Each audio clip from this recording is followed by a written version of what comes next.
ਇੱਕ ਬਹੁਤ ਹੀ ਇਮਾਨਦਾਰ ਅਤੇ ਸੱਚੀ ਸੁੱਚੀ ਸ਼ਖਸੀਅਤ ਦੇ ਮਾਲਕ ਸ਼੍ਰੀ ਕੁੰਦਨ ਲਾਲ ਪਾਂਧੀ ਪਿਛਲੇ ਦਿਨੀ ਆਪਣੇ ਸਵਾਸਾਂ ਦੀ ਪੂੰਜੀ ਨੂੰ ਖਰਚਦੇ ਹੋਏ ਪਰਮਾਤਮਾ ਦੇ ਚਰਨਾਂ ਵਿੱਚ ਜਾ ਬਿਰਾਜੇ। ਉਹਨਾਂ ਦੀ ਯਾਦ ਵਿੱਚ ਇੱਕ ਧਾਰਮਿਕ ਸਮਾਗਮ ਦਾ ਆਯੋਜਨ ਉਹਨਾਂ ਦੇ ਸਮੂਹ ਪਰਿਵਾਰ ਵੱਲੋਂ, ਜਿਨ੍ਹਾਂ ਵਿੱਚ ਮਿਸਿਸ ਸ਼ਰਨ ਪਾਂਧੀ, ਡਾਕਟਰ ਨਵੀਨ ਪਾਂਧੀ, ਮਿਸਿਸ ਵਨੀਤਾ ਝੁਲਕਾ, ਡਾਕਟਰ ਵੰਦਨਾ ਮਹਿਰਾ, ਡਾਕਟਰ ਵਿਜੇ ਮਹਿਰਾ, ਡਾਕਟਰ ਅਭੀ ਪਾਂਧੀ, ਡਾਕਟਰ ਆਸ਼ੀਮਾ ਪਾਂਧੀ ਅਤੇ ਉਹਨਾਂ ਦੇ ਸਮੂਹ ਪਰਿਵਾਰ ਵੱਲੋਂ ਪੁਸ਼ਪਾਵਤੀ ਹਾਲ ਨਜ਼ਦੀਕ ਸ਼ਿਵਾਲਾ ਪਾਈਆਂ ਅੰਮ੍ਰਿਤਸਰ ਵਿਖੇ ਕਰਵਾਇਆ ਗਿਆ, ਜਿਸ ਵਿੱਚ ਪੰਡਤ ਜੀ ਵੱਲੋਂ ਜੀਵਨ ਅਤੇ ਮੌਤ ਦੀਆਂ ਸੱਚਾਈਆਂ ਬਾਰੇ ਚਾਨਣਾ ਪਾਇਆ ਅਤੇ ਸਭ ਸੰਗਤਾਂ ਨੂੰ ਉਸ ਪਰਮ ਪਿਤਾ ਪਰਮਾਤਮਾ ਦੇ ਦਰਸਾਏ ਮਾਰਗ ਤੇ ਚੱਲਣ ਦੀ ਸਿੱਖਿਆ ਦਿੱਤੀ। ਸ਼੍ਰੀ ਕੁੰਦਨ ਲਾਲ ਪਾਂਧੀ ਜੀ ਦਾ ਜਨਮ ਪਿਤਾ ਸ਼੍ਰੀ ਖਰੈਤੀ ਲਾਲ ਪਾਂਧੀ ਜੀ ਦੇ ਘਰ ਮਾਤਾ ਸ਼੍ਰੀਮਤੀ ਮੋਹਨ ਦੇਈ ਜੀ ਦੀ ਕੁੱਖੋਂ ਲਾਹੌਰ, ਪਾਕਿਸਤਾਨ ਵਿਖੇ 21 ਜੂਨ 1932 ਨੂੰ ਹੋਇਆ। ਆਪ ਜੀ ਬਚਪਨ ਤੋਂ ਹੀ ਬਹੁਤ ਹੀ ਸੁਘੜ, ਸਿਆਣੇ ਅਤੇ ਹੋਣਹਾਰ ਪ੍ਰਤਿਭਾ ਦੇ ਮਾਲਕ ਸਨ। ਮੁੱਢਲੀ ਸਿੱਖਿਆ ਪੂਰੀ ਕਰਨ ਉਪਰੰਤ ਆਪ ਜੀ ਨੇ MA B.Ed ਤੱਕ ਦੀ ਐਜੂਕੇਸ਼ਨ ਹਾਸਿਲ ਕੀਤੀ। ਉਪਰੰਤ ਆਪ ਜੀ ਨੇ ਆਪਣੇ ਅਧਿਆਪਨ ਦੇ ਕਿੱਤੇ ਦੀ ਸ਼ੁਰੂਆਤ ਕੀਤੀ। ਆਪ ਜੀ ਨੇ ਆਪਣੇ ਅਧਿਆਪਨ ਦੇ ਕਿੱਤੇ ਦੀ ਸ਼ੁਰੂਆਤ ਬਤੌਰ SST ਮਾਸਟਰ ਕਾਲਾ ਅਫਗਾਨਾ ਤੋਂ ਕੀਤੀ ਅਤੇ ਇਸ ਕੰਮ ਵਿੱਚ ਆਪ ਜੀ ਨੇ ਬਹੁਤ ਹੀ ਮਿਹਨਤ ਕੀਤੀ। ਅੱਜ ਆਪ ਜੀ ਦੇ ਪੜ੍ਹਾਏ ਬੱਚੇ ਉੱਚ ਅਹੁਦਿਆਂ ਤੇ ਬਿਰਾਜਮਾਨ ਹਨ।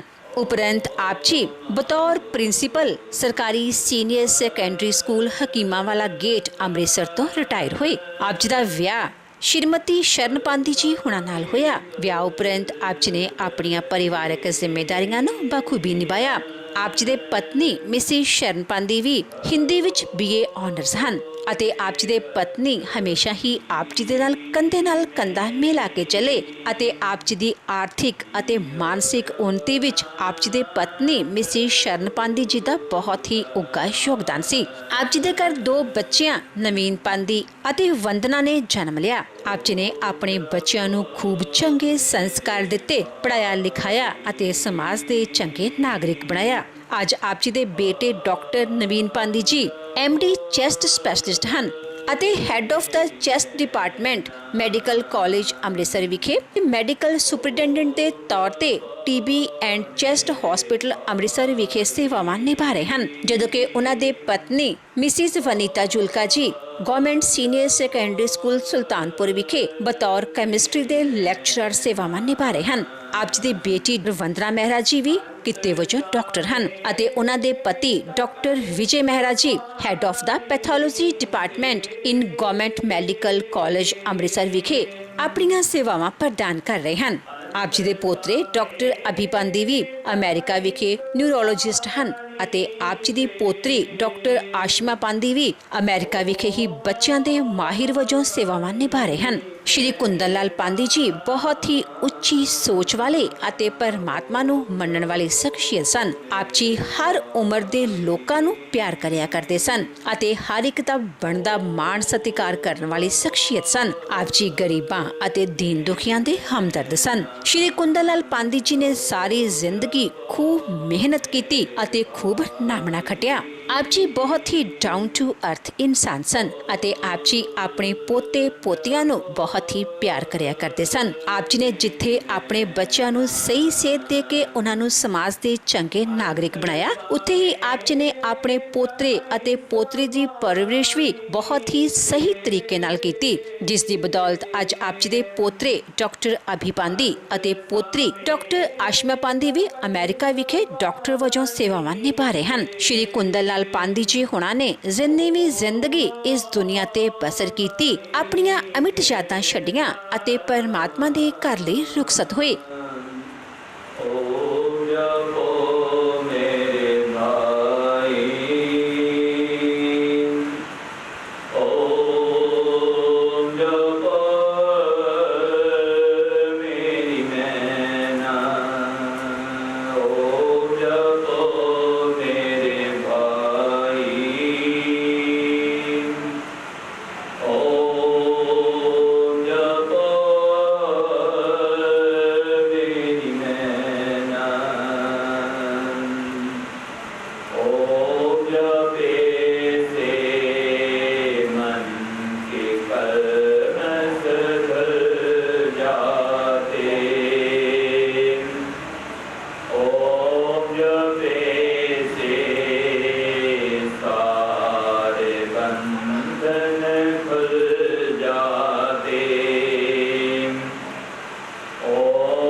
वरदान समझ के, ईश्वर का वरदान समझ के, खुशी खुशी सब सेना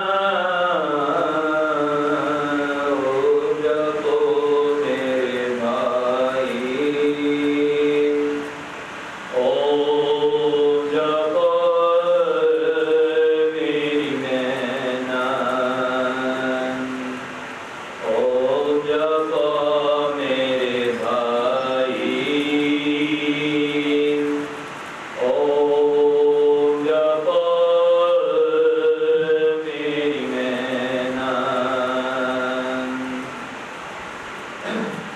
ओम कीरा में जीवन अर्पण हो जावे, ओम कीरा में जीवन अर्पण हो जावे, बिन सोचे सरस्वास समर्पण हो जावे, बिन सोचे सरस्वास समर्पण हो जावे, जिस रंग में परमेश्वर राखे,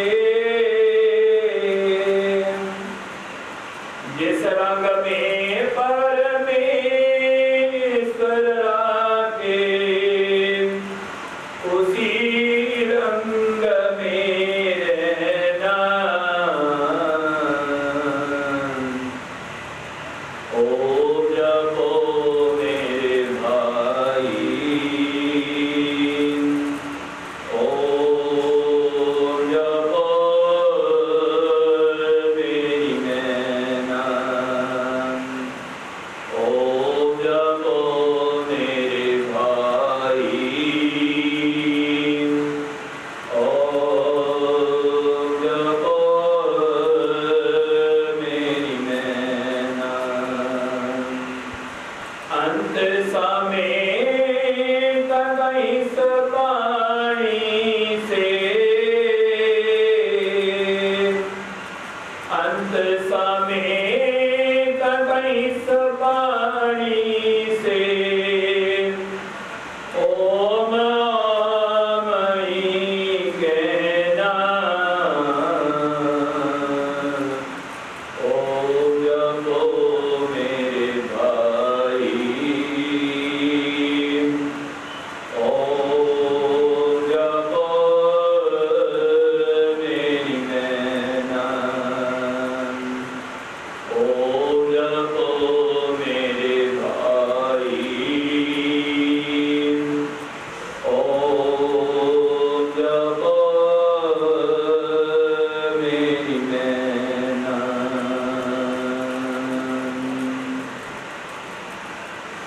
स्वर्गीय पुण्यात्मा पूज्य कुंदनलाल जी पांडी अपना सात्विक सुंदर जीवन व्यतीत कर गए और इस संसार की यात्रा को पूर्ण कर गए। संसार में आना और संसार से जाना, ये दो घटनाएं अटल घटनाएं हैं जो ईश्वर की व्यवस्था में रहती हैं। आना भी और जाना। परमात्मा ने इतने बड़े ब्रह्मांड को रचा है, इसे रहने के योग्य बना दिया, तो फिर सभी प्राणियों को भी संसार में भेजा। उन सभी प्राणियों में मानव का जीवन सबसे बढ़िया सुंदर बताया। क्यों बताया? क्योंकि संसार में इस संसार को जानने का अधिकार और जीवन को जानने का अधिकार इस जीवन में इस मंजिल को पाने का अधिकार, इस जीवन में माता पिता की सेवा करने का अधिकार, इस जीवन में ईश्वर का नाम लेने का अधिकार, भजन और कीर्तन भक्ति करने का अधिकार, योग और साधना करते हुए आत्मा को पवित्र करने का, उन्नत करने का अधिकार केवल मानव के जीवन में है। इसलिए मानव तेरा जीवन बड़ा सुंदर, बड़ा अनमोल है, इतना कीमती है जिसकी कीमत नहीं लगाई जाए। तो तू संसार में ये विचार कर कि जाना तो संसार से है एक दिन, लेकिन ये विचार कर कि आया क्यों है इस संसार में,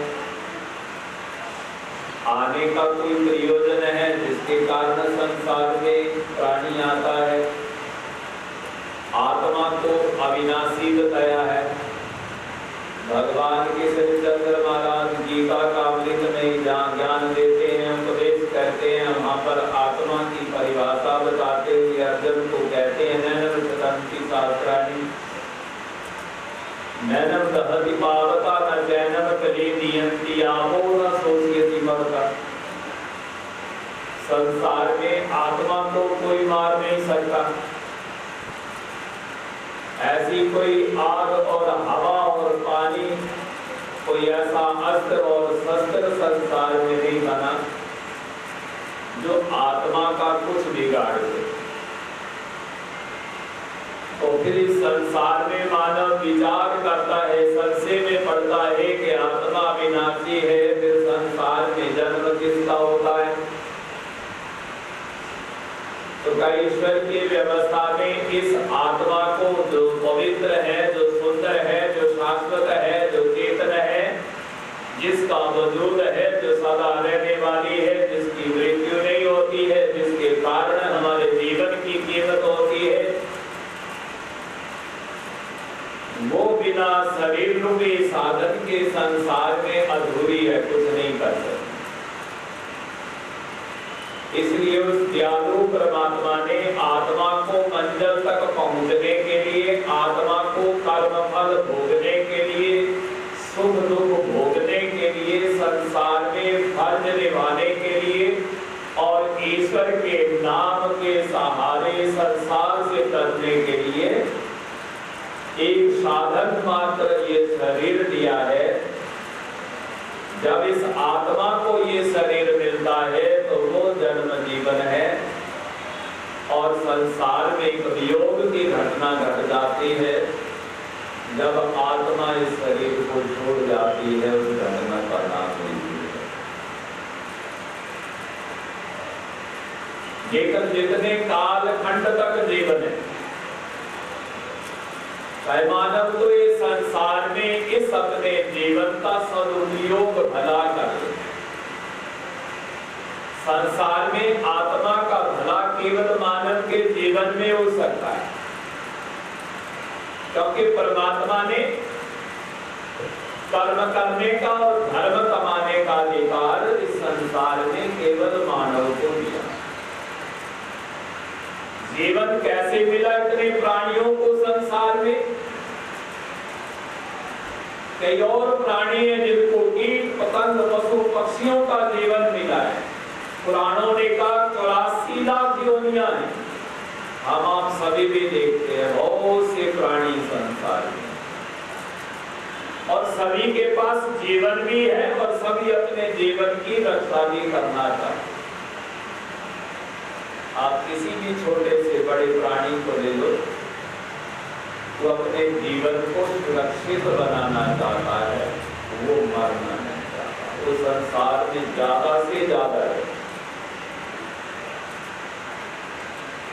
मानव विचार करता है कि संसार में कईयों को सुंदर मानव का जीवन मिला और कईयों को तुच्छ जीवन प्राप्त हुआ। इसका क्या कारण है? तो का जीवन भी ईश्वर आत्मा के कर्म रूपी संस्कारों से देता है। जैसे आत्मा के संस्कार रहते हैं वैसा ही चोला जीवन इस संसार में मिलता है, ये निश्चित है। इसलिए का मानव तू संसार में सबसे बढ़िया उत्तम संस्कार युक्त बढ़िया जीवन लेके आया है।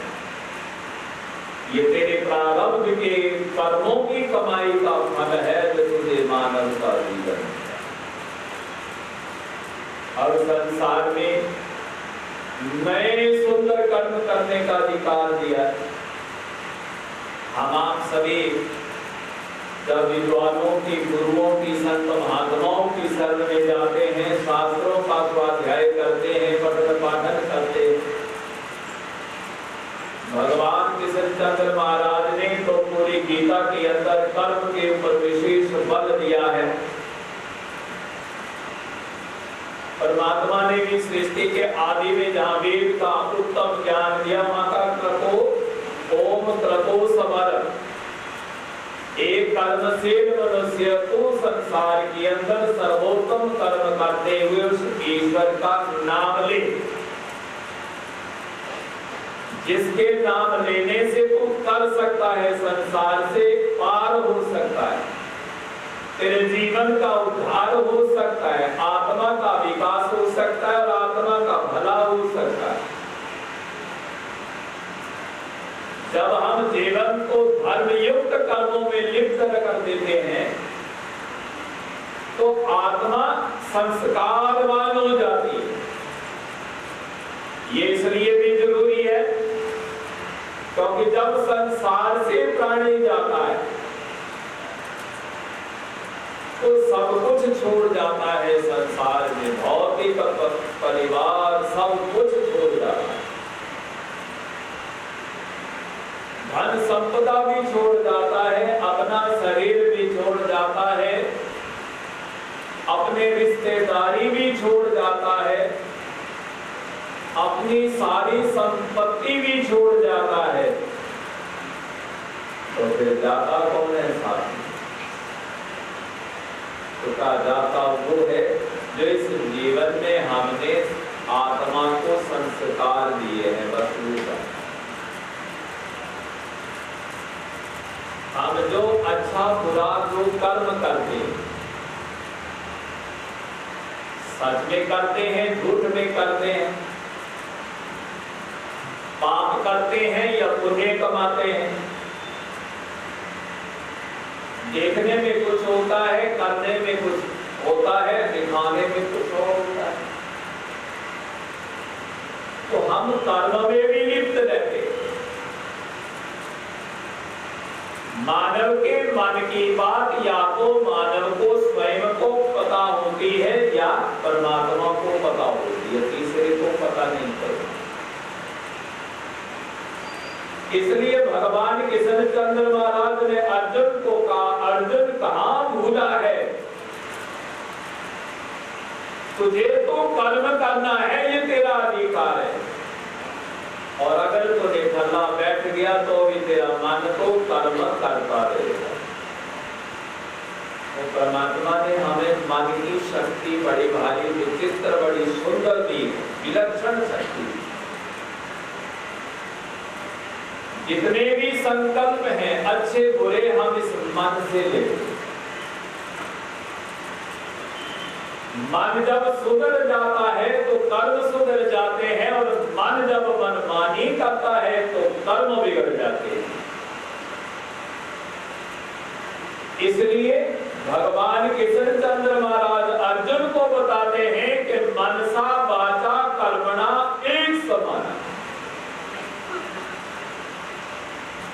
जो तेरे मन में है वो तेरी वाणी में दिखना चाहिए और जो वाणी से बोला है वो तुम्हारे कर्म में दिखना है। विचार करें, हमें तो पता ही नहीं कईयों को कि हम मन से भी कर्म करते।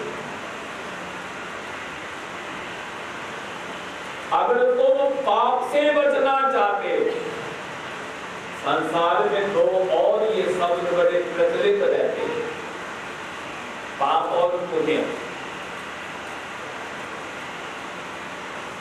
का तुम संसार में पुण्य को प्राप्त करना चाहते हैं और पाप से छूटना चाहते हैं, तो इस मन को ठीक करना है, क्योंकि मन के ही द्वारा तो हम पाप करते हैं और मन के ही द्वारा तो हम पुण्य। अच्छे और बुरे जो कर्म हैं वो तो हमारी नजर में सतुल आ जाते हैं, और उसका हमें या प्रशंसा हो या डांट मिले, पुरस्कार मिले या दंड मिले, देखने में आता है ना। जब कोई गलत करता है तो उसको दंड मिलता है संसार में, तो अच्छे बुरे कर्म का तो दंड हो सकता है, माता पिता भी दे सकते हैं, दंडाधीश भी दे सकता है, न्यायालय भी दे सकता है, कोई बड़ा भी दे सकता है।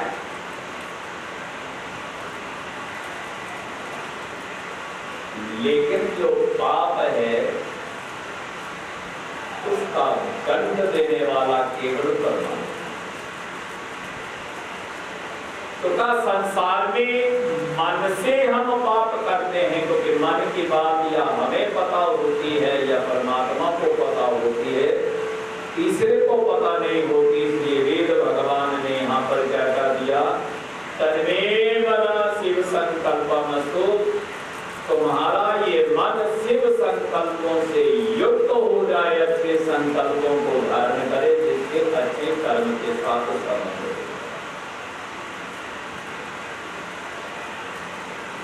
ईश्वर को पाना भी संसार में सर्वोत्तम कर्म है, और ईश्वर को पाने का अधिकार संसार में केवल मानव को दिया है। मानव के मन में ये इच्छा उत्पन्न होती है कि हम उस परमात्मा को पाले, तो कहा भाई तुम अवश्यमेव अधिकारी हो, परमात्मा को पा सकते हो, लेकिन कैसे पाओगे? तो कहा फिर मन रूपी मंदिर में जाकर के गोता लगाना पड़ेगा। जब कोई मन रूपी मंदिर में जाकर के हाजिरी लगाता है, अपने अंतःकरण में झांकता है और अंतर्मुखी हो जाता है, अंतर ध्यान में आ जाता है, तो उस परमात्मा के दर्शन, उस परमात्मा को पाया जा सकता है। इसलिए योगियों ने एक बड़ा सुंदर रास्ता दिया। महर्षि पतंजलि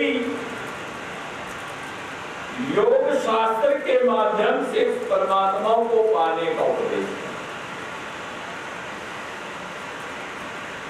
और उपदेश करते हुए संसार में ईश्वर को पाने के 8 अंग बताते हैं। संसार में ईश्वर को पाने के लिए 8 कदम चलना पड़ेगा, तब जाकर के उस परमात्मा को अनुभव में ला। कायम नियम में आना पड़ेगा, आसन में बैठना पड़ेगा, प्राणायाम करना पड़ेगा, प्रत्याहार करना पड़ेगा, धारणा करनी पड़ेगी, ध्यान और समाधि में जाना पड़ेगा, तब जाकर के उस परमात्मा का हम अनुभव करते हैं। तो इस संसार में जो ईश्वर के ऊपर विश्वास रखते हुए अपने जीवन को धर्म और कर्म के साथ जोड़ करके रखता है और अपने फर्ज को निभाता है, उसका जीवन संसार में सफल जीवन बनता है। मैंने शुरू में कहा, संसार में जो आता है वो जीना चाहता है। एक पतंग भी संसार से जाना नहीं चाहता, अपने जीवन की रक्षा करना चाहता है। मानव को परमात्मा ने सृष्टि के आदि में वेद का उपदेश किया था। दिवेद सरदा सकम श्रेयात सरदा सकम। मानव तो संसार में ऐसा जीवन जी, ऐसा आशावादी जीवन जी, जिससे तू अपने जीवन को सफल बना करके तो आयु कैसी हो? दीर्घायु होनी। जब हम संसार से जाएं तो हमारी लंबी चौड़ी फुलवाड़ी होनी चाहिए, जहां पौत्रे होने चाहिए, जहां पर पोत्रे होने चाहिए, और हम जाएं तो बड़े मान करें बच्चे, पोते और पोतियां कहें, बेटे और बहुए कहें, बेटी और दामाद कहें, दोतरे कहें। हमारे दादाजी, हमारे नाना जी इतनी आयु को भोग करके संसार से जुड़े। आए उसी परमात्मा का सहारा लेते हुए आगे बढ़ते हैं। मेरे देवता मुझको देना सहारा, कहीं छोट जाए ना दामन तुम्हारा। मेरे देवता मुझको देना सहारा, कहीं छोट जाए ना दामन तुम्हारा। मेरे देवता मुझको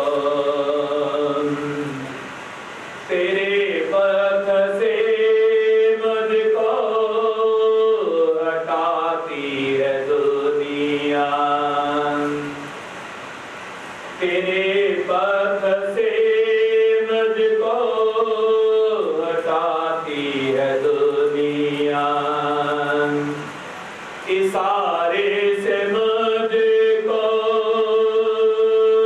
बुलाती है दुनिया। न देखो मैं जग का, न देखो मैं जग का ये झूठा इशारा। मेरे देवता मुझको देना सहारा, कहीं छोट जाए ना दामन तुम्हारा। मेरे देवता मुझको देना सहारा, कहीं छोट जाए ना दामन तुम्हारा। मेरे देवता मुझको तेरे प्रेम के गीत गाता रहूं मैं। तेरे प्रेम के गीत गाता रहूं मैं। ये श्रद्धा सुमन में चढ़ाता रहूं मैं। तुम्हीं मेरी ज्योति, तुम्हीं मेरी ज्योति, तुम्हीं हो सहारा। मेरे देवता मुझको देना सहारा, कहीं छोट जाए ना दामन तुम्हारा।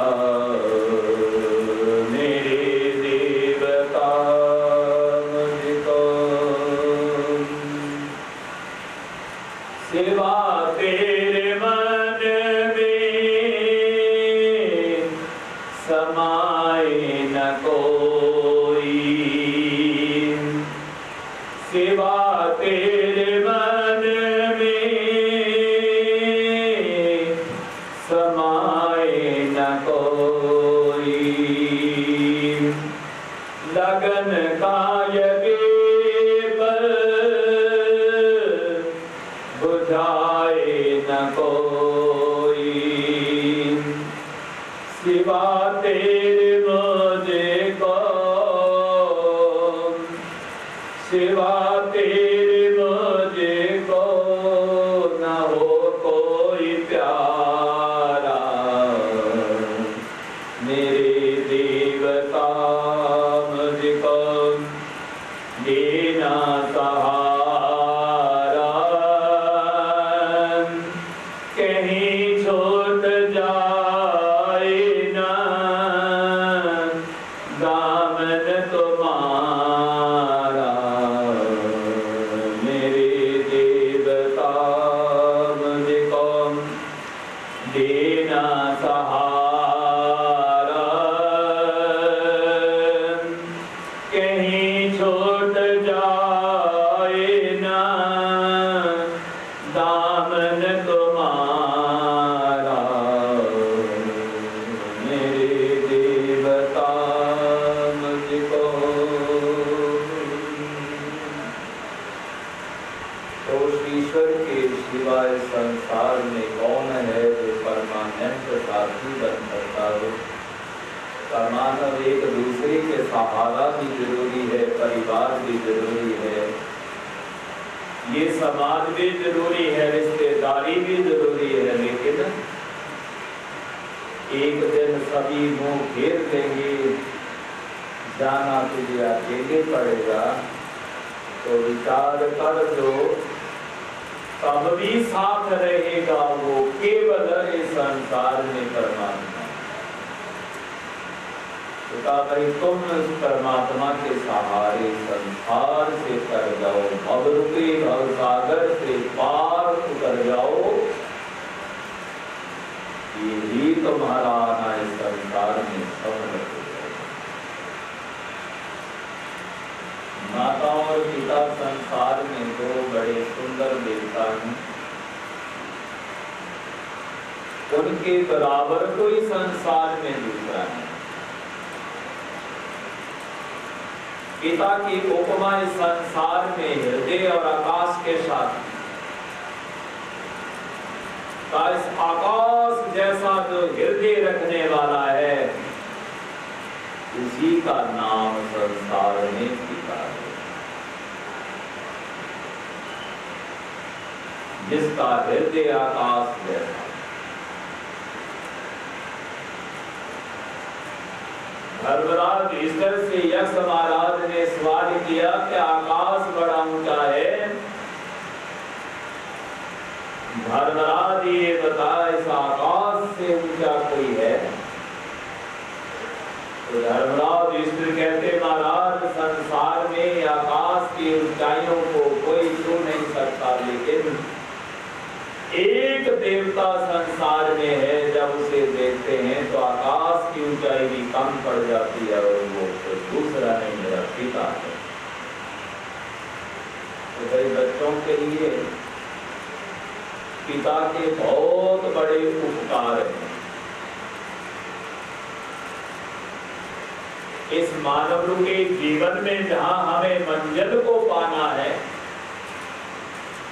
जहां हमें अपने जीवन को अच्छा बनाना है और आत्मा को विकसित बलवान बनाना, पवित्र बनाना है,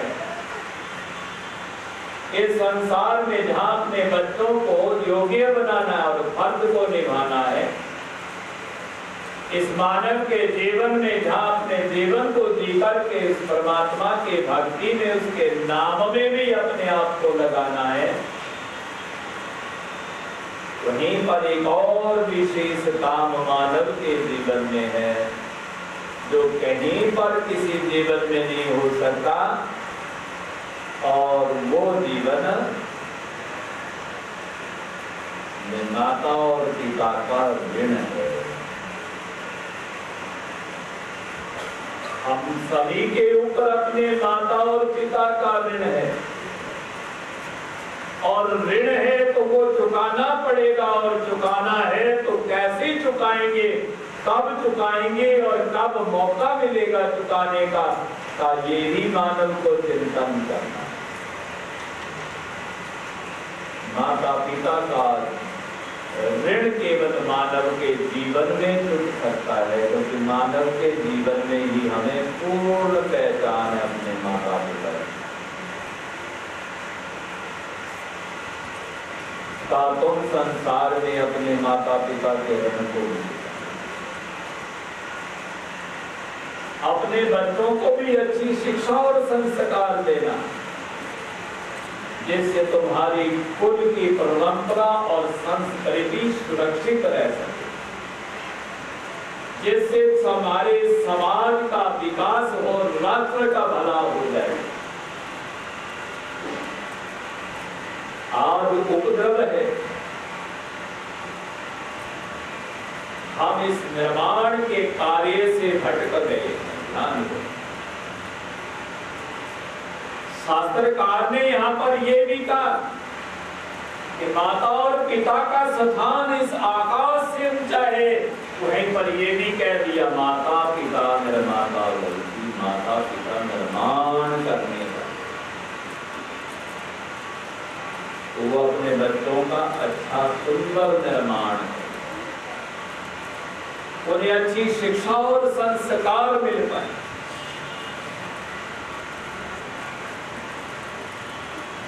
पूज्य पांगी साहब ने अपना सात्विक जीवन व्यतीत किया। इन दोनों माता पिता ने बड़ा सुंदर सात्विक ईश्वर के ऊपर विश्वास रखते हुए ईमानदारी का जीवन दिया है, और यही कारण है आज समस्त फुलवाड़ी सुसंपन्न परिवार अच्छे संस्कारों से जहां युक्त है, वहां पर शिक्षा के क्षेत्र में आगे हो,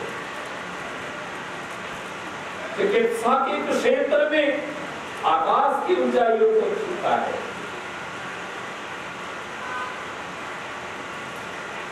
ये संस्कार किसने दिए, ये फुलवाड़ी का निर्माण किसने किया?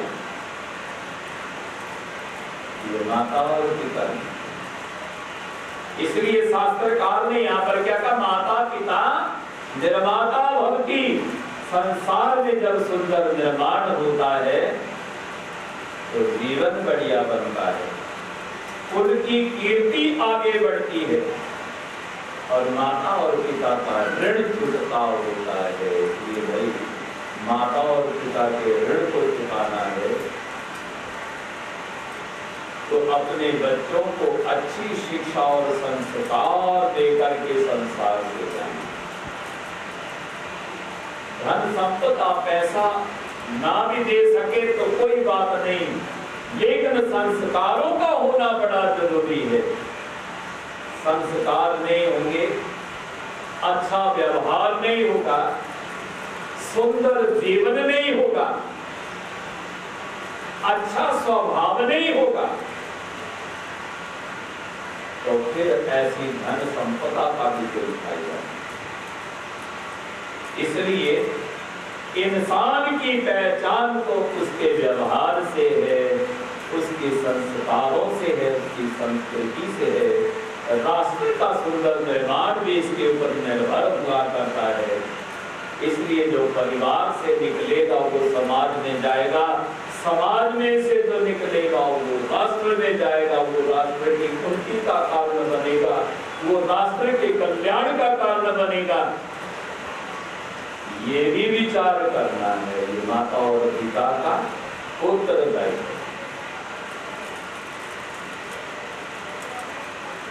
मैं आशा रखूंगा फुलवाड़ी से बच्चों से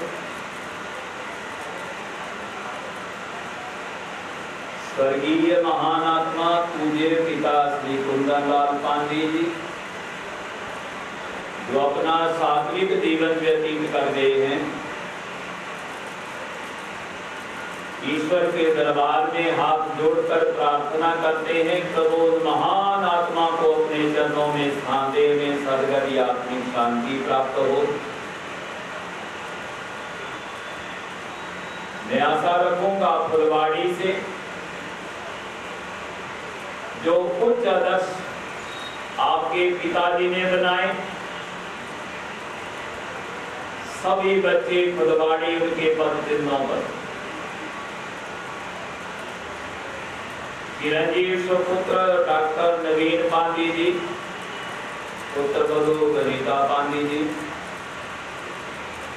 आयुष्मती सुपुत्री डॉक्टर वंदना जी और डॉक्टर विजय मेहरा जी, डॉक्टर रमन शर्मा जी और डॉक्टर विजय शर्मा जी,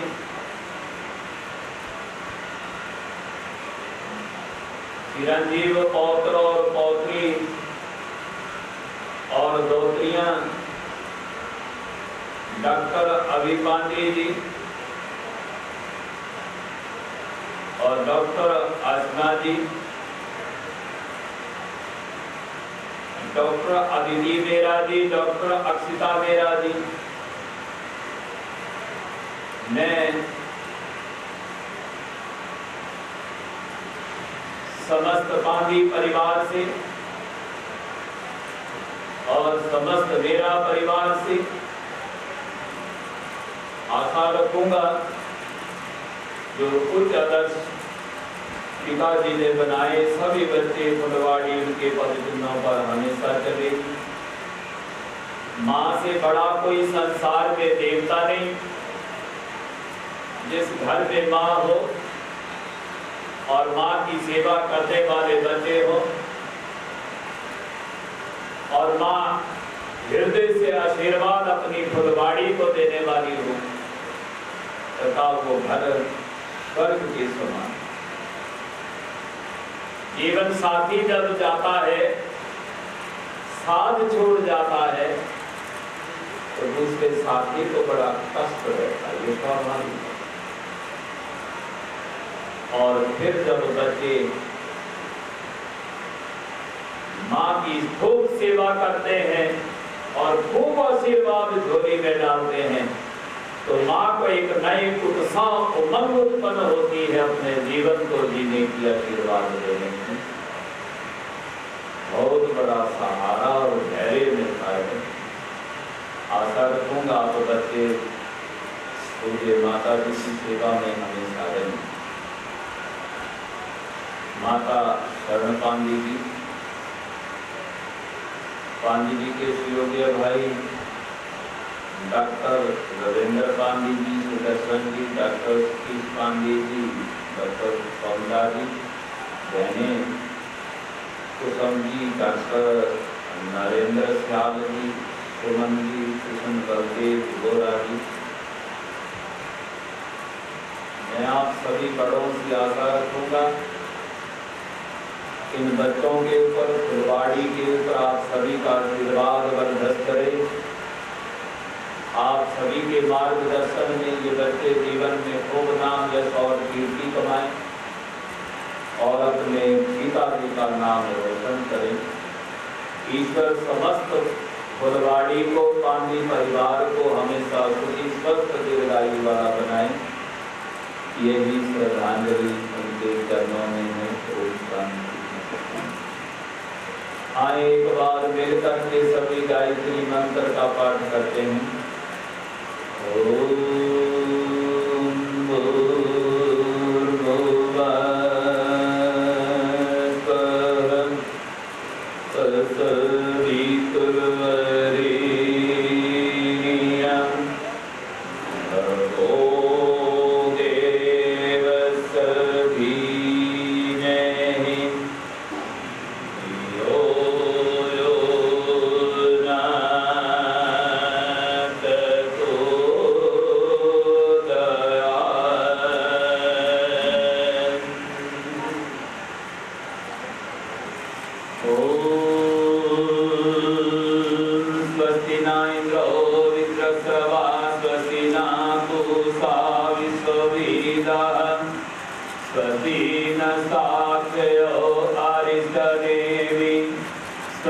नो बृहस्पतिर्ददातु शांति पाठ। ॐ शान्तिरन्तरिक्षं शान्ति पृथिवी शान्तिरापः शान्तिरोषधयः शान्तिर्वनस्पतयः शान्तिर्विश्वे देवाः शान्ति ब्रह्म शान्ति सर्वं शान्ति शान्तिरेव शान्ति सामा शान्तिरेधि ॐ शान्ति शान्ति शान्ति। परिवार की तरफ से विनम्र निवेदन है, प्रसाद बना हुआ है, सभी खा करके जाएंगे। इसी के साथ ये चौथा उठाला प्रार्थना सभा विसर्जित होती है। आगे खड़े जाओगे।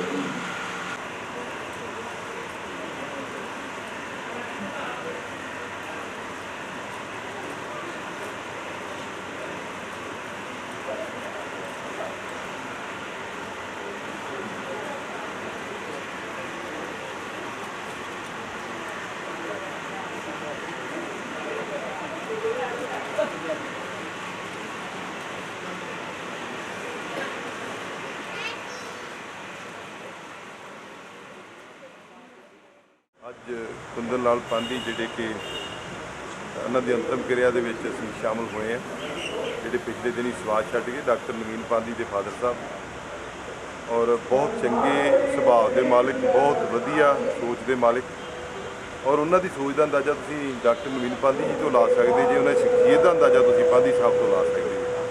ਉਹ ਸਾਡੇ 'ਚ ਨਹੀਂ ਰਿਹਾ, ਅੱਜ ਉਹਨਾਂ ਦੀ ਅੰਤਮ ਕਿਰਿਆ ਦੇ ਵਿੱਚ ਸ਼ਾਮਲ ਹੋਏ ਹਾਂ। ਪਰਮਾਤਮਾ ਅੱਗੇ ਇਹੀ ਅਰਦਾਸ ਕੀਤੀ ਹੈ ਕਿ ਉਹ ਉਹਨਾਂ ਨੂੰ ਆਪਣੇ ਚਰਨਾਂ 'ਚ ਨਿਵਾਸ ਬਖਸ਼ਿਆ ਜਾਵੇ, ਔਰ ਪਾਂਧੀ ਪਰਿਵਾਰ ਨੂੰ ਮਗਰ ਜਿਹੜਾ ਆ ਉਹ ਪਰਮਾਤਮਾ ਬਲ ਬਖਸ਼ੇ ਕਿ ਉਹਨਾਂ ਦੇ ਦਰਸਾਏ ਮਾਰਗ 'ਤੇ ਚੱਲ ਸਕਣ।